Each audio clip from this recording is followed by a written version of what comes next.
Pemirsa, jumpa kembali di channel Belajar dan Berbagi.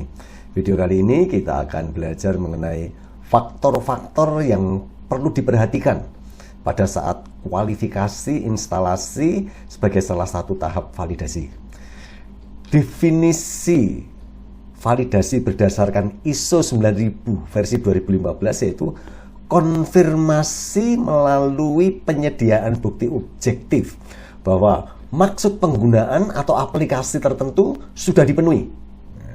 Salah satu harapan dari validasi suatu proses yaitu untuk memperlihatkan bahwa proses tersebut mampu memberikan hasil yang diharapkan dan proses tersebut siap untuk dioperasikan dalam lingkungan yang ditentukan atau diintegrasikan dengan elemen-elemen lain dari sistem manajemen mutu organisasi. Ada 3 elemen validasi proses, yaitu kualifikasi instalasi, kualifikasi operasional, dan kualifikasi kinerja. Dalam kesempatan ini kita akan membahas tentang kualifikasi instalasi. Kualifikasi instalasi ini ditetapkan dengan bukti objektif bahwa semua sistem pendukung, semua peralatan, semua infrastruktur yang mendukung proses memenuhi spesifikasinya dengan mempertimbangkan tentu saja rekomendasi dari pemasok. Kualifikasi instalasi ini merupakan proses untuk mendapatkan dan mendokumentasikan bukti bahwa peralatan telah disediakan dan dipasang sesuai dengan spesifikasinya. Dan di samping itu, kegiatan kualifikasi instalasi ini merupakan verifikasi bahwa sumber daya manusia memenuhi syarat dan sistem pendukungnya itu sudah tersedia dengan tepat dan siap untuk tahap berikutnya. Di dalam kondisi normal, peralatan akan beroperasi secara optimal. Nah, untuk itu kita perlu memastikan bahwa semua elemen juga dalam kondisi normal sehingga peralatan akan beroperasi secara optimal. Dan selama instalasi ini, semua sistem pendukung, semua peralatan, semua infrastruktur dari suatu proses harus dipasang sesuai kebutuhan dan kualifikasi personal harus diverifikasi serta bukti kepatuhan harus dicatat. Faktor-faktor apa saja nih yang perlu diverifikasi pada saat kualifikasi instalasi? Mau tahu penjelasannya? Ikuti terus video yang satu ini.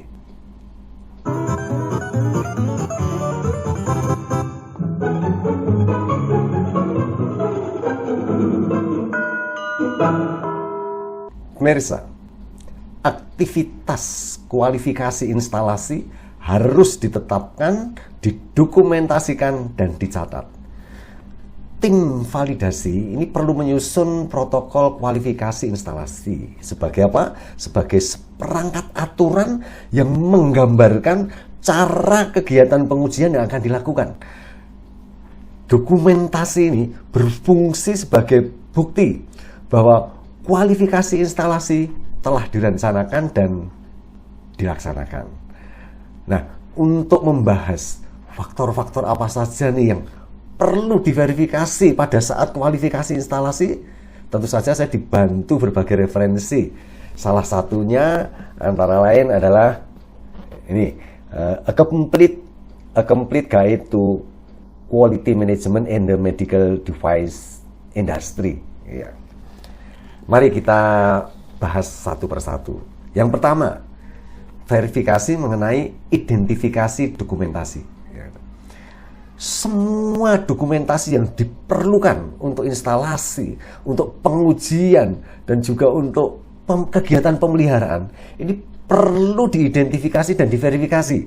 Dan dokumen tersebut ini dapat berasal dari pemasok atau bahkan dikembangkan secara internal. Ini misalnya saja manual pengguna, gambar, rencana perawatan, troubleshooting, kemudian spesifikasi, daftar suku cadang, dan sebagainya. Apa saja nih aktivitas verifikasi dokumentasi? Yang pertama, dokumen-dokumen tersebut terdaftar dan dapat diakses. Yang kedua, setiap dokumen ini harus menetapkan edisi berapa, revisinya, pengesahan, dan juga lokasinya. Yang ketiga adalah setiap personil yang terkait ini sudah familiar dengan dokumentasi tersebut dan tahu di mana untuk menemukannya. Berikutnya yaitu identifikasi pengendalian peralatan. Setiap peralatan atau komponen lain yang digunakan selama realisasi proses perlu diidentifikasi, seperti misalnya manufakturnya, modelnya, nomor serinya, nomor internal kalau ada, lokasinya, referensi ke produk atau part tertentu, dan sebagainya. Untuk setiap peralatan, peran yang ditugaskan untuk instalasi, pengesahan, dan pemeliharaan ini juga harus ditetapkan.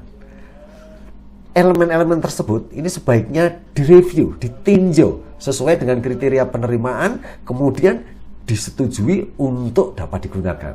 Nah, organisasi ini sebaiknya mengidentifikasi elemen-elemen kritis tersebut dan menentukan kriteria untuk masing-masing, serta tentu saja mengujinya apakah mereka akan diterima atau ditolak. Apabila suku cadang itu diperlukan, maka daftarnya harus dikontrol dan diverifikasi bahwa suku cadang tersebut juga tersedia. Berikutnya yang ketiga yaitu verifikasi untuk utility atau utilitas produksi.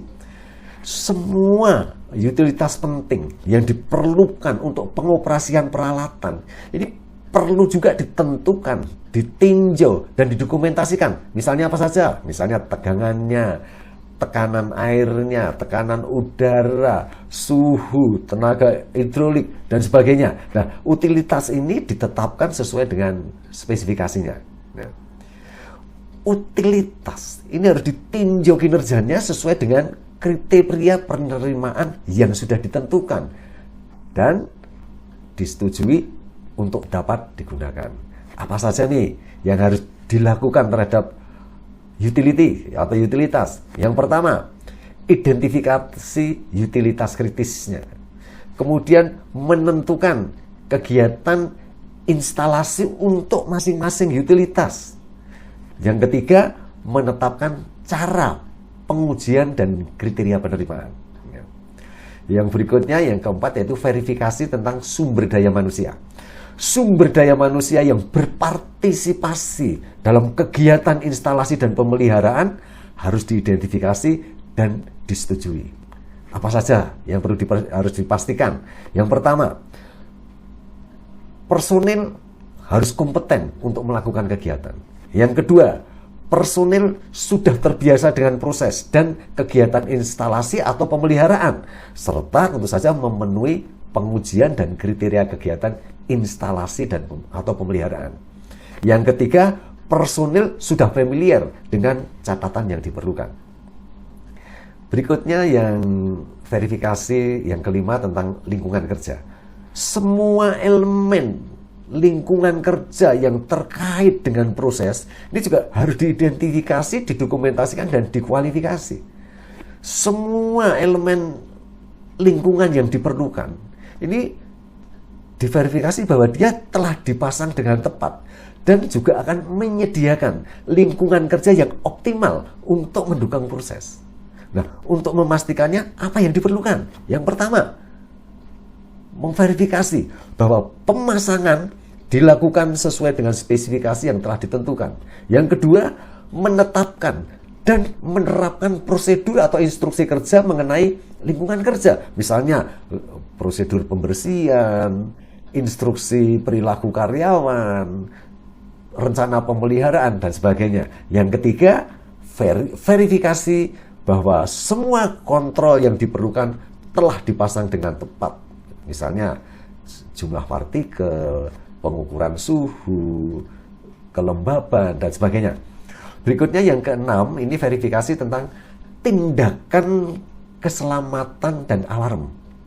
Semua tindakan keselamatan, semua sistem kondisi darurat dan alarm ini harus diidentifikasi dan didokumentasikan. Produsen sebaiknya juga melakukan verifikasi bahwa pemasangan sistem tersebut telah dilakukan sesuai dengan spesifikasinya, dan sistem tersebut dapat beroperasi seperti yang diharapkan pada saat dibutuhkan. Dan salah satu cara untuk melakukan verifikasi antara lain yaitu dengan melakukan pengujian dengan cara simulasi. Berikutnya yaitu yang ketujuh, yaitu verifikasi tentang pengendalian alat pemantauan dan pengukur.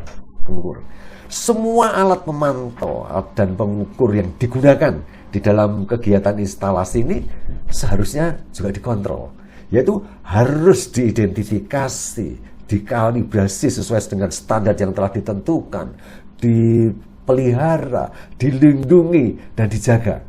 Nah, apa yang perlu dilakukan? Yang pertama, mengidentifikasi alat pemantauan dan pengukuran yang relevan. Yang kedua, mereview atau meninjau dan menyetujui bahwa alat tersebut sudah dikontrol, dikalibrasi, dan siap digunakan. Ya. Yang berikutnya yaitu yang ke-8 mengenai penyimpangan selama kualifikasi instalasi.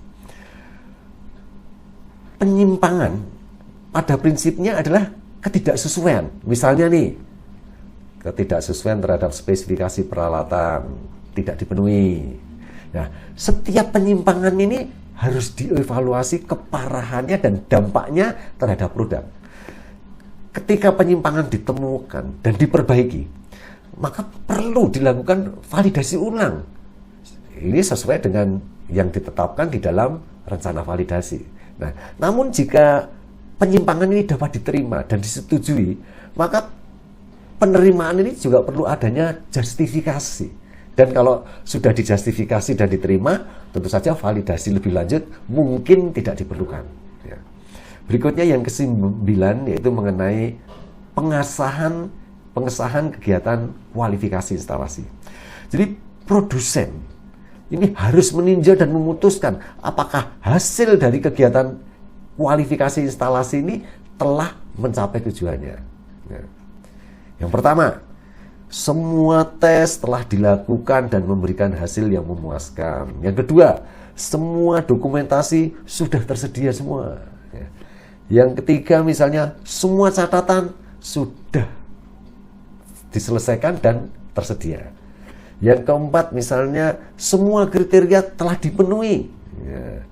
Kemudian yang kelima, semua penyimpangan telah ditangani atau telah diterima dengan justifikasi.